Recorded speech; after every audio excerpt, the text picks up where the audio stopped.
Il y a beaucoup de choses dans la vie, dans la société, qu'on ne peut pas expliquer scientifiquement, ou qu'on ne peut expliquer que par les effets et non pas par les causes.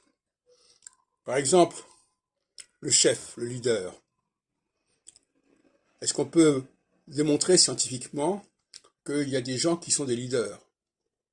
Je vais vous montrer à quel point ces procès concernant le fait qu'on ne peut pas prouver ceci ou prouver cela, ce sont des manipulations intellectuelles.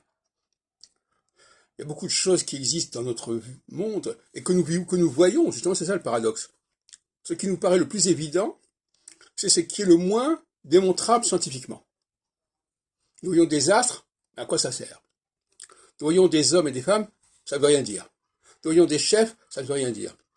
Nous voyons qu'il y a des choses qui se font à un certain moment et pas à d'autres, qu'il y a des périodes et d'autres périodes, ça ne veut rien dire. Donc il y a un déni de réalité de la part de ceux qui instrumentalisent la science pour nier un certain nombre de choses qui les gênent et qui gênent leur théologie, c'est-à-dire la théologie de l'homme qui ne croit qu'à ce qu'il a construit et non pas à ce que Dieu a construit.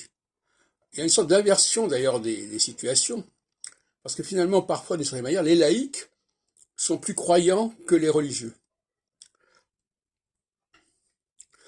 Et les religieux, ils sont finalement surtout marqués par quelque chose que les hommes ont transmis. Alors la transmission, la transmission, c'est humain, la transmission, finalement.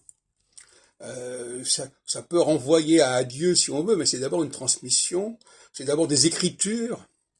Et donc, le paradoxe, c'est que ceux qui sont censés être les plus croyants sont peut-être les moins croyants, et que ceux qui sont censés être les moins croyants sont peut-être les plus croyants.